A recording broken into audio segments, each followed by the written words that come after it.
you guys, welcome back to Lily Reads. In today's video, we are going to be doing a reading vlog, reading some newer books that I purchased. These are not new releases, but they are newer books into my collection because upstairs in my home, I have an entire bookshelf dedicated to books that I recently purchased, and I decided it's time to start clearing that shelf off. I usually like to dedicate like a certain time of the year to clearing that shelf off. I don't like that shelf to get too out of control. So I'm going to dedicate this month to doing that. So during this entire month, we're going to read books that I've recently gotten my hands on. So let's go right on into it. The first book we are going to read, or at least the first book I'm showing you, is The Do's and Don'ts of Love by Adiba Jagardar. This is a middle grade book. I have not read a middle grade book in a long time. That's not true. I read a middle grade book last month. But just, it looks fun. It looks fun. It looks like something I'm going to enjoy reading this weekend. I think I'm going to read it this weekend. We'll see. And so I want to read it. Hopefully it works out for me. The next book is probably the first book we're going to read in this video, and it is by Noelle Crooks. It is called Under the Influence. Excited, don't know what it's about, but it looks like a lot of fun. So I'm going to set this aside because I think I'm going to get to it right away.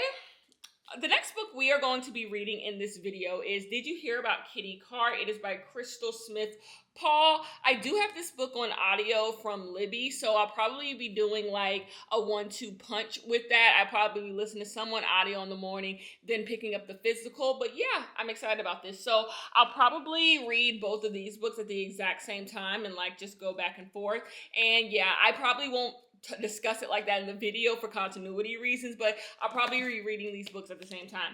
And the last book we're going to read an anthology. We are going to read Out There Screaming, an anthology of new Black horror. It is edited by Jordan Peele, and we have all different types of authors in here: Aaron E. Adams, Valerie Allen, Leslie Necka, Arima, Maurice Broaddus, N.K. Jemisin. A lot of people. We're going to get an anthology in. And this is probably the most like eclectic group of books that I have kind of put together.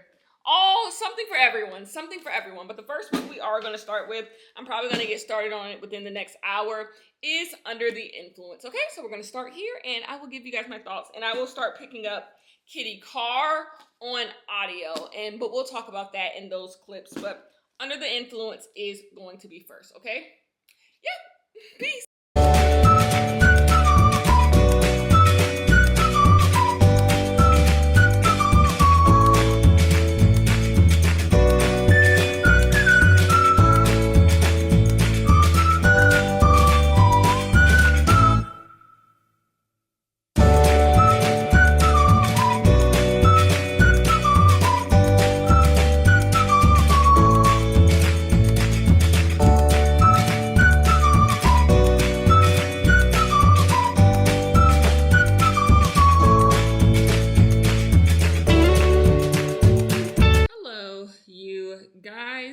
I'm here to just chat with you guys for a little bit. We need to discuss Under the Influence by Noelle Crooks. I have made it to page 90 of this book, so not so bad. I wish to be further. I'll definitely make it to page 150 by the end of tonight, but we'll see. We'll see how that goes. And I need to tell you guys what this book is about. So in this book, we are following a main character by the name of Harper. Harper lives in New York City. I believe she's like in her 30s. She's about to hit 30. She's in her late 20s, I think. And she is kind of flailing. She just lost her job. She doesn't know how she's going to pay rent. And she doesn't know what she's going to do. She has a best friend named Poppy. And Poppy is a trust fund baby. She gets all her money from her parents. Her parents are well off. She has a well-off boyfriend. So her life is really good. And she kind of helps Harper out. She floats Harper money, but Harper needs to come up with a long-term solution. And Poppy tells her, well, I have this job for you. I know someone who is looking for someone, and you'll be perfect for the job. So she gives the job listing to Poppy. And basically the job is for this lady named Charlotte.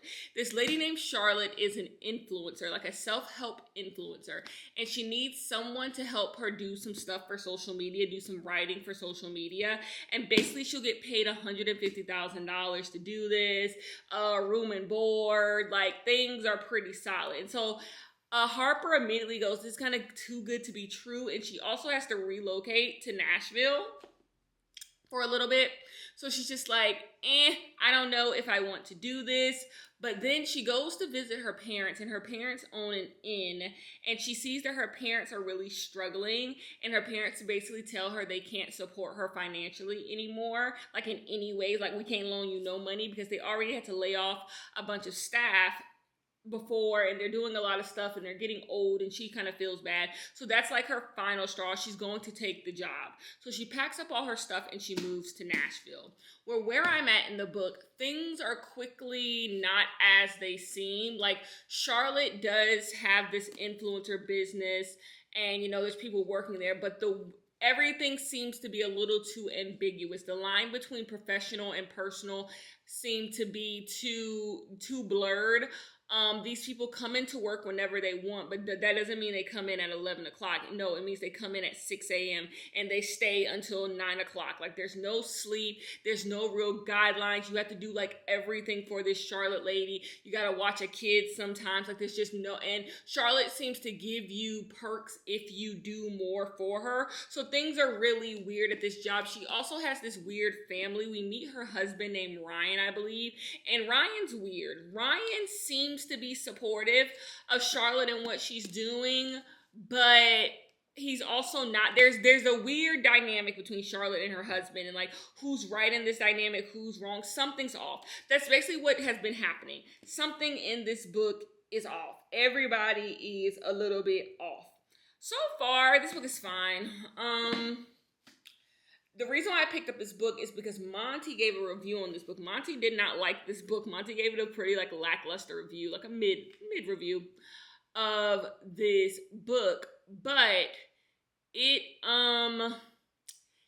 reads weird. It reads a little amateur hour-ish. Like, this book for the book to be interesting, like, it needs to have a jump to it. It needs to have a better, like, the author of this book needs to have better prose and needs to be sharper, wittier, and this book is not that. It's kind of like just going from thing to thing, and people are talking and also using too many words to say what they want to say. Like, it just seems like amateur hour at the creative writing workshop, which is what I say a lot, but it is. Something about it doesn't flow the way that it should. I think this book would probably be better read via audio. I'm reading it physically, and when I start reading something physically, I see it all the way through. If I'm going to stop reading a book that I've started reading physically, I'll just DNF it. So like, I'm going to read it physically, but like, yeah, it's not the most fun in the world, but like, it's also not uninteresting. Like, it's something for you to read, but it's not something I feel compulsive, like I need to compulsively go back to. Like, it's definitely a book I'm going to read 50 page by 50 page by 50 page by 50 page and then finish it. And coming off of The Marriage Portrait being the last book that I physically read, yeah, this is a big, it ain't all that. I kind of need to finish it so I don't let it sit around for too long. But it's all right. It ain't the worst thing in the world. Anyways, I got me a little tulip cookie from Panera. I'm not going to eat it right now because I need to cook dinner. Oh yeah, by the way, it's the end of the day if you can't tell. I need to eat dinner, but I wanted something sweet tonight. And so I got this little tulip sugar cookie. How adorable. But anyway, book opening. I know what this book is. You know what this book is. I have not spoken on this book, I feel like, at all on my channel in any way. Like, it isn't even one of my most anticipated books of the year because we have to have a chat. This author, I keep saying I really like this author. I keep saying, whoa, I really like this author. She's so amazing. But then you have to think about it. When the last time I liked a book by this author? I have not liked this author's last two books. I actually don't even think about them very much. So, like, how much do I like this author? I don't know, but I'm going to go out there and I'm 100% playing myself because this year, any book that I've like thought I was going to like, I haven't been liking. So, I shouldn't put this out there, but and I put this out there about this author's last book and was sorely disappointed. I think this author's last book was by far my least favorite book from them. I didn't even like the book before that. You guys know who I'm about to show you. I just gotta open up the package. I'm not trying to stall you guys. I'm just trying to open up the damn package. Anyway, it's a funny story. How long is Emily Henry going to give us romance books in hardback? I get it. Emily Henry makes romance books adjacent. Like, it's more chick lit than it is anything else. It's more women's fiction than it is anything else. But, like, do they need to come in hardback? And I get it. You can charge people $29 and $40 if you live in Canada. I keep saying I do not know how Canadians buy books. $40 for this? $40 for this? That is crazy. But yeah, I would like Emily Henry's books to start coming in paperback again because I can't be on board with the hardbacks. But I guess this could kind of start like another trilogy if like Beach Read, People We Meet on Vacation, Book Lovers is a trilogy, her hardback trilogy, her paperback trilogy. This is like her hardback trilogy. So you have Happy Place, Funny Story, and whatever the third one is going to be. I will say, if she's doing it like that trilogy, I do think that after the next one, because I think another one's going to come out next year, she should stop for a little bit. This is me like giving people career advice who are far more accomplished than me.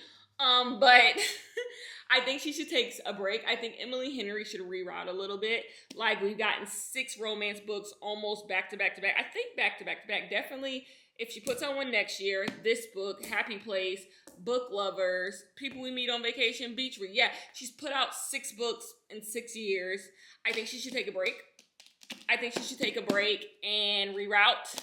I don't know if Emily Henry wants to like make which I'm assuming that she is, because like her books are getting made into movies. So I'm assuming she's probably going to help with the screenplays. Therefore, she should focus on that, obviously. And then, like, I don't know, write something else. She should write something else. She should do something else. I think Emily Henry, at this point, it feels like she's done everything that she can do in this like romance women's fiction world. Or I would be interested in her writing women's fiction that has nothing to do with romance. Like romance, for example, I think, for example, a book like The Lifestyle. The Lifestyle, like there's a romance aspect of The Lifestyle, but it's not a romance book. Or Someone Else's Shoes, something like that. I would like to see her go down that route, especially because that type of fiction, which is just general women's fiction, that type of fiction is looked down upon in the same way romance used to be looked down upon. And so I would like for someone hip and who people like to start writing those types of books so people can see just how fun that genre of books is, because it is fun. So I would love for her to start writing books in that lane, unless two people fall in love, make up to break up to make up, stuff like that. Anyways, I say all that to say, Emily Henry Funny Story is now in my possession. I will probably do a whole video. This is definitely a book I'm going to read this summer. Yeah, you guys are going to see this in July. You're probably going to see this in July or June. No, I don't think I have it slotted in for next month. You'll probably see it in July. I don't know. But you will see it in the coming months. But I'm in no rush to read it. But yeah, I'll talk to you guys later. Peace. Hello, you guys. You guys are in my closet, so the lighting is going to be a little bit funky. I just want to come and give some more thoughts on Under the Influence really quick. I'm about to get in the shower, so I need to, get ready to get in the shower. But I do have some thoughts. I'm over halfway through with the book. I plan on finishing the book tomorrow morning and giving you guys final thoughts on the book. But what I do want to come and say is that I'm enjoying what this book is doing. So basically, right now, we have our main character. Our main character is kind of falling for the delusions of the CEO Charlotte lady, and I like the messaging of this book. I think that it's going to go down. It's kind of like teaching you how like everyone is susceptible to grifts, how we all, especially in this day and age with how big TikTok has become, we all watch so many people, and you can think sometimes that you are, not impressionable. You can never fall for a grift. You can never, be sold a dream. But it happens all of the time. And influencers are the biggest ones. I always say this over on my Patreon. You are being influenced all the time. All of the time. I mean, me on this channel, I'm telling you guys about books. Like, sometimes you take in content and think like you're just watching someone. Like, I'm just watching someone. And you'll be surprised how many things in your life you start to change in order to appease or in order to be like someone else or be like something.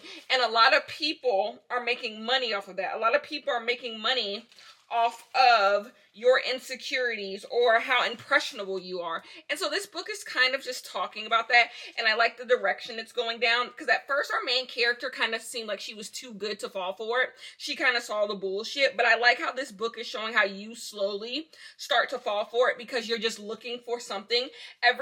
Most people watch content looking for something, and these social media apps and stuff are so good at they're so good at giving you content that just appeals to your inner self. It appeals to your sensibilities. It appeals to who you want to be. And before you know it, you're changing everything about yourself because this person told you to, or you're buying everything that this person is selling because you just want to be like them. You want to feel how you think they feel, And so I'm enjoying that aspect of the book. So I am enjoying the book more now than I was before. So like whenever I like switch my mood about a book, I like to come tell you because I don't want to all of a sudden in the end I'm like, that was good, and you're like, when the fuck that happened, girl? So yes, anyways, I'll finish this book in the morning, come tell you final thoughts, okay? Peace. Hello, you guys. How are you guys? I have finished the first book for this video. It is Under the Influence by Noelle Crooks. I'm gonna give this book 3 out of 5 stars. I think the pitfalls of this book is the author. I do not think the writing in this book is all that good. I do not think the book is paced well, written well. I do not think the characters are fully developed. I don't think the plot is fully developed. I think the best thing about this book is what this book has to say about influencer culture, as well as like hustle culture and startup culture and stuff like that. This book has interesting things to say. I just don't think it was done well in this story. Charlotte as a character, you don't really understand what's driving her. We don't really know who Charlotte is as a person. So when Charlotte makes the decisions that she makes, and she so quickly falls under this woman, not Charlotte, I'm so sorry, Harper. Harper is the main character. When Harper quickly falls under this woman's spell, you're kind of just like, why? Like, who are you as a person, Everyone just kind of feels like a stock character. Something about this book that happens in this book that I just genuinely don't get.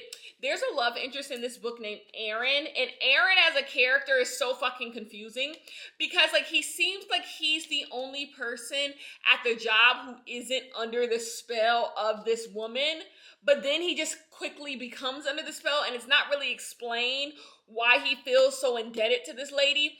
And then, so you're supposed to believe, like, oh, even the people you think who are hip to this lady's actions, even they don't even realize what's going on. But no. It's played earnestly, and then the guy comes back, and we're supposed to like him? And it's like, what the fuck do we like him for? Like, he sucks. So I didn't understand what was going on in that character dynamic. The more I talk about it, the more I want to give this book 2 stars. I'm going to leave it at 3 but it's just not that fascinating. And it's not as fun as it should be. So like a lot of people write books like this, not the best writers in the world, but like I think because of the lack of skill in the writer, this book isn't as fun and bouncy as it should be. I wish someone else wrote this book because this book has good ideas.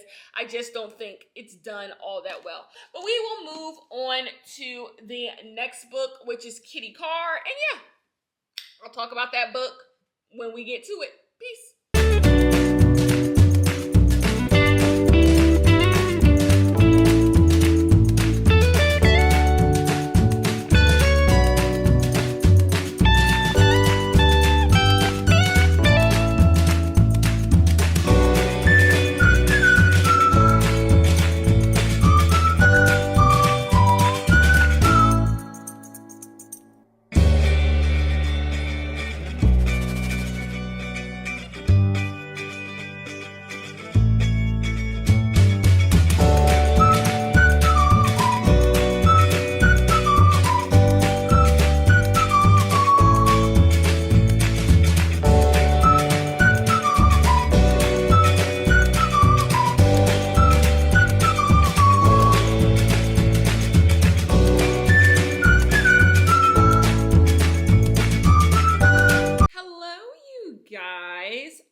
To give initial thoughts on did you hear about Kitty Carr? Kitty Carr? Did you hear about Kitty Carr? I feel like I always get the title of this book wrong. Anyway, in this book, we are dealing with some historical fiction. We are following two characters. We are following one character who is an actress in Hollywood. She's rather successful. She is a very, very light-skinned Black woman. And basically, her family got left this fortune by this other really, really successful white actress named Kitty Carr. And everyone's been wondering, why did Kitty Carr leave them this money? She's dealing with all different types of stuff in her career, wanting certain roles, wanting certain things, but she's dealing with different roadblocks because she's Black and going through all types of stuff like that. But because we heard about Kitty Carr in that timeline, that takes us back to like the 1950s. And we are meeting Kitty Carr. Kitty Carr grew up in the South to a Black mother and a white father. Her mother was abused and she got pregnant by a white man. And basically, she raised this daughter who was white passing. And oftentimes, they're from Charlotte, North Carolina. Charlotte? No, they're from North Carolina. They're from Durham. Anyways, she was white passing. She hung out with Black people when she was in her like Black town and she went to a Black school. But when they went into Charlotte, which is the city, in North Carolina, she would be a white woman because her mom wanted her to have certain privileges that white people had. So her mother would pretend that she was her caregiver and that she was the caregiver for a white child because that's really the only way a Black woman could go into certain stores and do certain things is if she was the caregiver to a white woman. So Kitty Carr basically grew up with doing this, and then one day her mother decides that, hey, I want you to fully live your life as a white woman and go west. So she goes west with this other white passing Black woman that she became friends with in her youth, and that kind of starts Kitty Carr's Hollywood career. And at the same time, we're dealing with the actress lady and everything she has going on. This book is interesting enough. We once again have run into an issue. Why is no one talking about this issue in books? And it's called the dual timeline issue, where one timeline is just so boring. It's the Evelyn Hugo effect. It's the Great Circle effect, where one timeline is just there so we can figure something out. Like there's a mystery to the book, and we need that timeline there just to crack some mystery that's going to happen in the past timeline. And it's like the problem is that other timeline is just so not interesting. It's always something fickle and stupid, and that's this. In this book, we're dealing with another actress, if you watch my last vlog, another actress, and it's just like, your problems are kind of superficial. You go to Kitty Carr's storyline, and if someone finds out she is a black woman pretending to be a white woman, she is going to be hung. She is going to be killed. She is going to be in all types of things. There's stakes. But then you go to this timeline where this woman, this light-skinned woman is an actress, and it's just like, oh, you want a fucking Oscar? Who fucking cares? Like, who cares? Like, in comparison, it's just not that interesting. And so that's the biggest issue I have with this. But yeah, overall, it's pretty good. It's pretty good. It's having interesting conversations about like politics and like, I guess not politics, about the interesting conversations about the depth of blackness and the black experience and how black people navigated Jim Crow and how black people navigate racism. And my thing is, the timeline, the current timeline that's in this book could also have conversations about that. It's just not. But I'm reading it. It's good. I picked it up on audio. Oh, I did my nails. My like go-to of doing my nails is this like natural look. I love this natural look. Something about it is just so clean, like doing the natural long. Like if you're not looking too hard, you could believe these are like my real nails. Like they're just cute. So I did this to my nails. I love them. I'll keep them. I try to do my nails every week. Sometimes I get lazy. Anyways, I'm gonna finish Kitty Carr, give you guys my final thoughts. And yeah, am I going book shopping this week? I don't know. You guys know I love bargain book shopping. I actually have a big Barnes & Noble order I want to place from some new books that have come out. So I might do that. I don't know what we're doing. But yeah, I just wanted to come and update you guys on Kitty Carr. And yeah, I'll talk to you guys when I am doing something else. Okay? Peace.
I have finished the book, Did You Hear About Kitty Carr? And I'm going to give this book 3 out of 5 stars. I quite honestly don't even have that many thoughts to say about this book. I already told you one POV is absolutely like boring, just simply boring.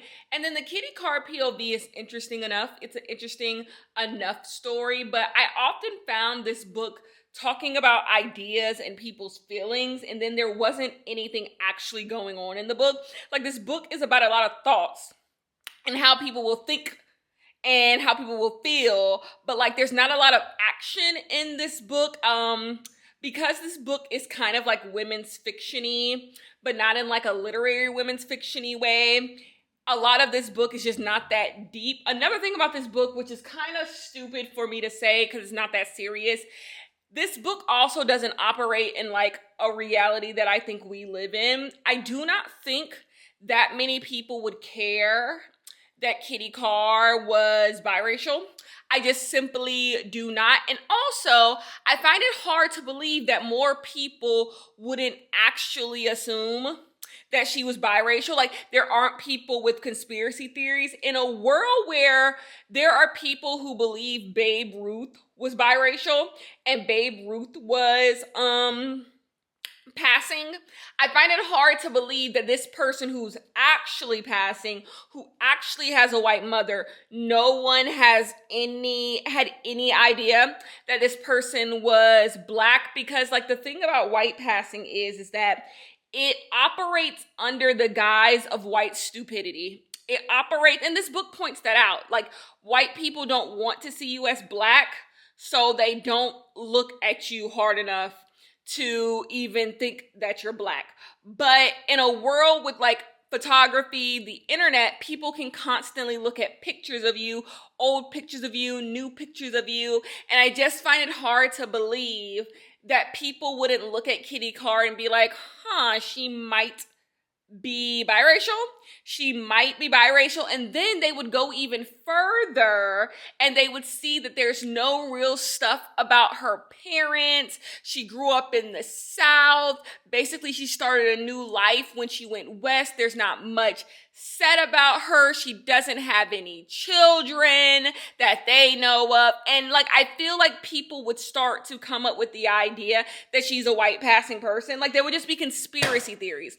And so when it comes out that she is white passing, like, people would care for a day. People would care for a day.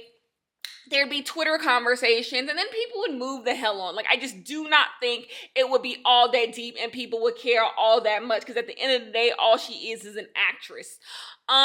It's not like the foundation of America gets changed if Kitty Carr is Black.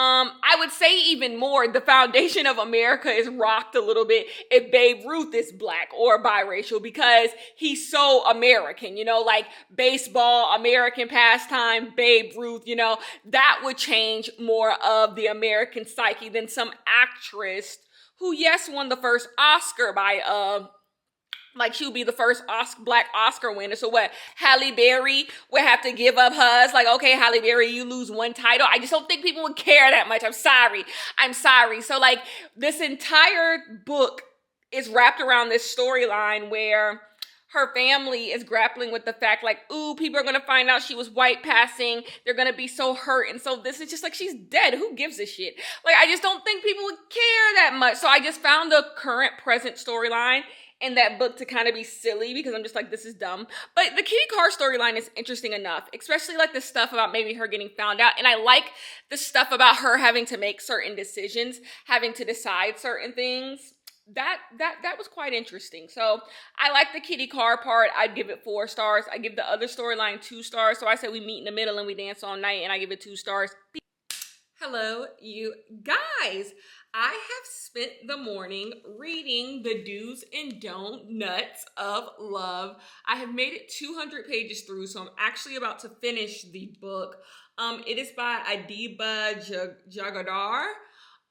So in this book, we are following a 17-year-old girl. She is from Bangladesh and she lives in Ireland. She is really sad because her best friend has moved, named Fatima, and so she's kind of been in a rut. But something gets her out of her rut, because she auditioned for the Great Ireland Bake Off, something like that, like a play on the Great British Bake Off, whatever, but it's for kids, like the kids version of that, and she got accepted. So she is going to be on this reality show, and she's hoping to win this reality show because her parents own a donut shop, and the donut shop hasn't really been doing great. It's lost a lot of its steam because there's a lot of donut shops popping up in Ireland. So if she wins, it will give the donut shop some exposure. Well, she gets to the competition show when she realizes her ex-girlfriend is also in the competition show. So she's trying to keep it professional, even though they did not end on the best of terms. But she's also trying to win this competition because she wants to, get her family out the mud. That's pretty much what is happening in here. And I am of 2 minds with this book, of 2 minds. First things first. I thought this book was middle grade, and I think it's the cover. This cover looks very, very middle grade. And so in my head, I thought this was middle grade until someone said fuck. And I said, oh, this is not a middle grade book. This is a young adult book, but the main character, I truly believe, reads middle grade. She doesn't read like a 17-year-old. Something about her reads really young, but like the subject matter is like older. So it, like, I feel like there's like an issue in the way the main character is written and what this book is actually is. So that's an issue I have. Number two, this book often leans into the melodrama. This book with this type of cover, it's about donuts, it's about a baking show. It should be more fun, but it leans heavy on melodrama. It leans heavy on feelings and sentiments and all of that. And it's just like, this is kind of a bummer. But when this book is good, because I do think I'm enjoying myself reading this, is when this book is dealing with the competition. I think we have so few books, too few books about people in competition shows, whether it be reality shows, so like think of in romance like reality dating shows, whether just people being on a reality show, whether it just be on a cooking dating show. We have so few books about it, and whenever we do get books about it, it seems like the competition show is like thrown in the back for like a B plot, and then there's some A plot that really ain't that interesting that we're focused on. And this book has that same issue because the stuff about them being in the competition is so interesting. I love the politics of the competition, people sabotage, stuff like that. It could be so fun, but we get so few, and I feel like maybe I'm missing something. Is it just hard to pitch a book like that to a publishing house? I don't know, but we should get more competition type of books. But when we do get that, I do find this book to be interesting. I find this stuff about being in the competition so interesting. And the other stuff, the melodrama stuff, isn't uninteresting. It's just not really what I signed up for. But altogether, I really am enjoying my reading experience. It's easy to read, so I'm having a good time. Shaping up 3.5, 4-star. Quiet as it's kept, it might be the best book of the video because this book, I'll say it. But anyways, but I am enjoying this. I am. So I am going to finish this and come back with my final thoughts, okay? Hello, you guys. I have officially finished the Do's and Don'ts of Love. I'm going to give this book 4 out of 5 stars. Why not? I really enjoyed most of this book. My only critique of this book is that it didn't have more competition. So this could have just been a competition book and it would have been really, really good. Like I said, the melodrama of it all kind of takes away from what's good about this book. But I enjoyed this book. I do think this book reads really young for a young adult book, if that makes sense. Like this feels, like I said, it feels middle grade, but I enjoyed this book. This book was good. I'm gonna give it 4 out of 5 stars. I enjoyed it. And you wanna know something I love? This cover I already love, but look at this beauty. Look how pretty this is. My brand, like literally my brand. Look at how good that looks. I kind of just want to put it on my bookshelf like that, but that is gorgeous. So anyways, we are going to move on to Out There Screaming, and I will see you guys in those clips, okay? Peace. Out There Screaming, edited by Jordan Peele. I am 6 stories in. I am 6 stories in. I think there's 13 stories, and I'm 6 stories in, and I'm not even halfway through the book, which means that the next stories are going to get longer. And the thought makes me shudder. I am not enjoying this at all. Like, at all. Like, I honestly want to DNF it, but I've already started putting tabs in, so I'm going to see it through. So you have to start with the fact that I am not sure I even enjoy horror. There's 2 reasons why that is. Number 1, horror usually ends kind of ambiguous. It's very rare for me, at least, to read a horror novel and like the ending is like cut and dry. Like I get it. Like I close the book and get it. So that's not really my style. So that's number 1. Number 2, horror can lean supernatural. horror can lean supernatural. It can lean kind of speculative at times as well. All things I do not enjoy. Sometimes it dips into science fiction. Sometimes it dips into fantasy. And that's just not my thing. So I've been sitting here and I'm just like, I don't even know if I enjoy horror. But I picked up Out There Screaming because it's a novel. It's an anthology with a bunch of Black authors who I've heard of. I don't even think I've actually read a book from any of these people, but that doesn't matter. And I was like, let me read it. Now, Jordan Peele, is this where I come out and say I am not 100% a Jordan Peele truther?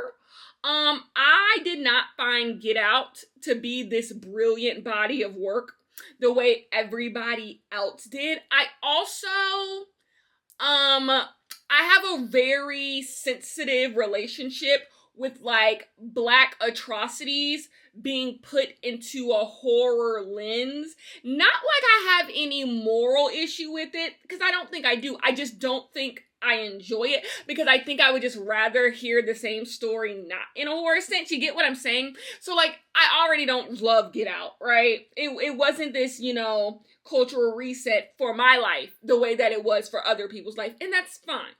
I did enjoy Us. I did enjoy Us by Jordan Peele. I enjoyed Us a lot. But that could have more to do with Lupita. I think Lupita gave a brilliant performance. And I think Nope by Jordan Peele is underrated. I think a lot of people didn't get it. And I like Nope. I say that, but that could be because of Daniel Kaluuya and Keke Palmer. I don't know. I say this to say I'm already skeptical of Jordan Peele. So we start off this anthology with Jordan Peele talking to us, the reader, saying he wanted all the authors in this book to be inspired by Get Out. That worried me. And he was like, I want them to all think of their own sunken place and the things that scare them, and then write a short story. So I said, okay, at least we have a prompt. I love an anthology that is based on a prompt. So I said, we have a prompt. So we start off with the big name in here, and I think that's N.K. Jemisin. I think N.K. Jemisin is the big name on here. And she gives us reckless eyeballing, sorry. And it is about this cop named Carl who sees eyeballs in people's taillights, and they tell him who to pull over. Carl is a Black cop who is assaulting and doing everything else in between to the people that he pulled over. Gotta start by saying, I loved it. I loved it. I thought it was so good. I thought it was inspired. This is one of those times where I actually do think the horror with the Black atrocities come together. And I think there's an interesting message going on. This idea of how Black people harm other people. How Black people can fall into the same systemic traps as every single other person and can inflict systemic violence onto other people and physical violence onto other. Thought it was good. I give it 4.5 stars. Literally did. Said, oh, we're starting off well. I get it. And then we quickly nosedive. We get Rebecca Rowan Horse, another heavy hitter. She has Eye and Tooth, and it's about these people who are like ghost hunting. Speculative, weird, not my thing. Didn't get it, gave it 2 stars, never want to return to it again. And then we get Wandering Devil. We redeem ourselves. Caldwell Turnbull. We get this story about this guy who kind of is a Rolling Stone. Basically, he comes into people's lives and like leaves them and abandons them. Thought it was good. Thought it was really, really good. Gave it 4 stars. Enjoyed it. 3.5, 4. Thought it was good. Then we get into Invasion of the Baby Snatchers. No clue what the fuck is going on in there. No, it's about this lady who they like capture aliens or something. Didn't get it. The next one that we have, I actually did enjoy.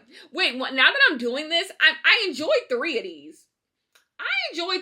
No shade. So technically, I'm kind of half and half. The other one is about this girl trying to get her ex-boyfriend back by Violet Allen. It's called The Other One. Really good. Gave it 4 stars. And then we get this next one called Lacerin. Hated it. And the reason why I say I'm spreading negativity is because you have some that are really, really good. Not really, really. None of these are like blowing me a fucking way. But like they're good. You have 3 that were good and then the other 3 suck. like suck. Like I don't get them. So I'm not enjoying myself. I'm really not enjoying myself. And I don't want to continue. I genuinely don't want to continue. I'm on page 100. I'm on page 100 with the writer. We'll see. I have so many pages to go. So many pages to go. But this is just not, to me, my type of anthology. Number one, also, these aren't scary. These stories aren't horror stories. I think the first one with Carl is. The ones that I gave good ratings, I think, are horror stories. The other ones seem like they're posing as horror stories because they have supernatural elements and monsters. And I'm just like, but is it really a horror? I don't know. I'm not getting it, y'all. I'm not getting this one. Anyways, I'm going to finish, though. Hopefully I get some more standouts. But I'm nervous. Anyways, I'll see you guys later. Peace. I'm going to say something. And I'm going to hold y'all hand when I say this. I think I am officially going to DNF Out There Screaming, edited by Jordan Peele. In my last clip, I said that there were 13 stories. There's 19 stories in there. The reason why I know that to be the fact is because I went to see how many more I had left. You guys, I have read 1, 2, 3, 4, 5, 6, 7, 8, 9. I have read 9 stories of the 19. So you cannot tell me I did not give this a fair chance. You guys, I even went to go pick it up on audio. So you cannot say I did not give this a fair chance. This is not good. This is not good. It just doesn't work as a concept, quite honestly. And I actually think in the beginning when Jordan Peele says that like he wanted everyone to think of their own sunken place, I feel like the prompt got too loose. I feel like the prompt was too loose and everybody took that their own way, which sometimes in an anthology could be interesting. People taking a prompt and doing different things. But the problem is, it's almost like everyone did the same thing. Everyone did the same wrong thing. So it might not even be that the prompt is loose. I don't think anyone understood the prompt. Because here is the thing. All 9 of these stories are fantastical. All of them are just like dream sequences. All of these are science fiction. None of these are just like regular scary stories. And then I guess that brings me to what the fuck is horror? Maybe I just don't know what horror is. Because the best story I think out of all of these stories goes to the first one by N.K. Jemisin. But even that's not horror. Something speculative just happens. And then recently, I think I enjoyed one after, like, that I read since the last time I spoke with you. Let me see, because I don't know. Okay, maybe I didn't. Damn. Maybe I didn't enjoy one since the last time I spoke with y'all. Oh, I kind of liked one. It's about these girls. These women, they're going to join, like, the civil rights movement. And, like, they get on this bus, but this bus quickly turns into this thing that's trying to kill them, and they have to try to escape. That was at least horror leaning. I think of all the stories, the one that is the most horror leaning is, I gave it 4 stars. The other one, I think, that's the one about the boyfriend. She has a boyfriend who they broke up. That would be the most, let me put the book up so you know what I'm talking about. That would be, I think that's the scariest story, I guess, would be. But altogether, these are not horror stories. And they're just stories that are supernatural.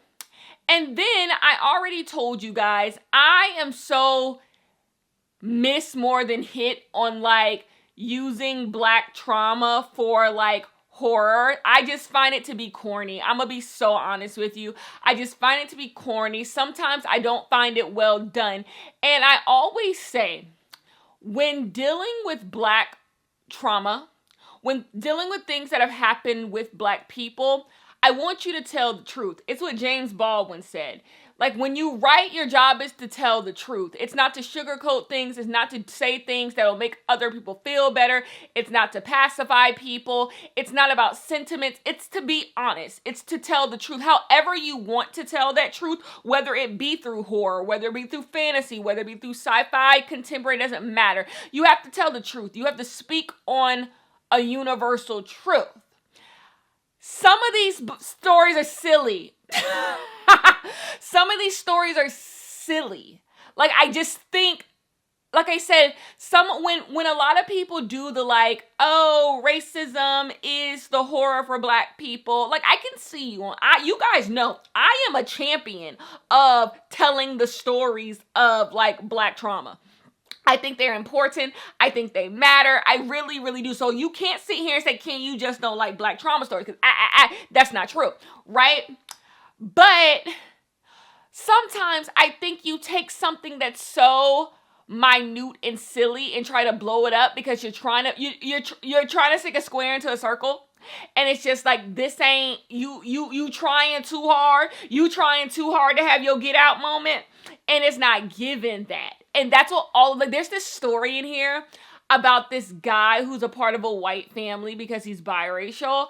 And I'm just like, what the fuck am I doing here? What am I doing here? Like, it just, and then, at times, if I could find the book, at times, this book actually takes, what's another anthology? I can't find it, but since we're here, I'm going to look for it.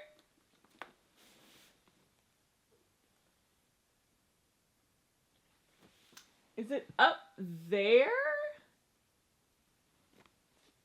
Where is it? I hate when I can't find a book because like that takes away the point of having books. Like if you can't reference them, let me find it. So at times, this book actually takes like notes from Out There by Kate Folk, but that's like comparing a ugly bitch to a cute girl. Like this is good. This is so good. You guys remember how much I love this short story collection. But a lot of these stories belong in something like this. This is not a horror short story collection. This is a science fiction short story collection, and that's what this is. This is science fiction. And you could say, Jordan Peele, I keep want to say Jordan Poole, the basketball player, Jordan Peele, he didn't promise you horror. Out There Screaming, edited by Jordan Peele, an anthology of new Black horror. Oh, yes, he did. That's what I was promised. And that's not what this is. That's not what this is. And then so Kenya, review it on what you got, girl. Review it on what you got. Okay. What I got wasn't good. I read 9 stories. I read 9 stories of this. And it's so crazy because I went on Goodreads. This is clocking in at a 3.8. This is clocking in at a 3.8. What did y'all see in this? Like, and keep in mind, I do not read from these authors. I've never read an N.K. Jemisin book. I've never read a Rebecca Rowanhorse book. Who's some other names that I at least know? Some of these people I know. Erin E. Adams. Tiana Redu. I know her. So I know these authors, some of them, but I've never read any of their books. So like maybe I just don't get it. I just don't think this is well done.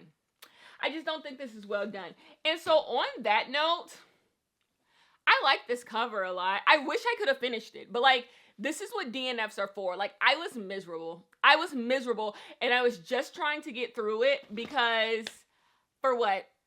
It wasn't for me. I already don't like this type of book. And then I just and then it sucks. Anyway, so we're going to finish. We're going to wrap up the video here, and we're going to call it, okay? I changed the angle just so like it could seem like a different, like we doing something different. I literally just moved the camera to the other side. Like the lighting's actually worse right here. But anyway, let's wrap this up really quickly. We read 4 books in this video, 4.5 books in this video. The first book that we read was Under the Influence. I don't think you need to go pick this book up. It was fine. It was fine. Nothing great. Gave it 3 out of 5 stars. Can move it to a 2.5 if you begged me. I didn't love it. I didn't love it at all. The next book we read is Did You Hear About Kitty Carr? I bought this book on discount, and I think that's the perfect way to read this. I wouldn't pay full price for this book, but like I read it, it's fine. 3 out of 5 stars, like whatever. It was good. It had some interesting things to say. I like one storyline better than I like the other, but that's literally what happens when you give me dual storylines. It was fine. Then we read the best book in the video, The Do's and Donuts of Love. I read this entire book in one day because it was the best book in this video. I gave this 4.5 stars. I thought this was perfectly cute, perfectly fine. I do think it should be a middle grade book. I think they should have aged this book down to make this a middle grade book. Have this person be like 14 years old or something and make it middle grade, because it reads too young to be a young adult book. It reads like a middle grade book, but I enjoyed it nonetheless. And then I talked your ear off about Out There Screaming for 9 minutes, so we don't have to do this. But yeah, those are all of the books that I read. I will see you guys in the next one. Peace.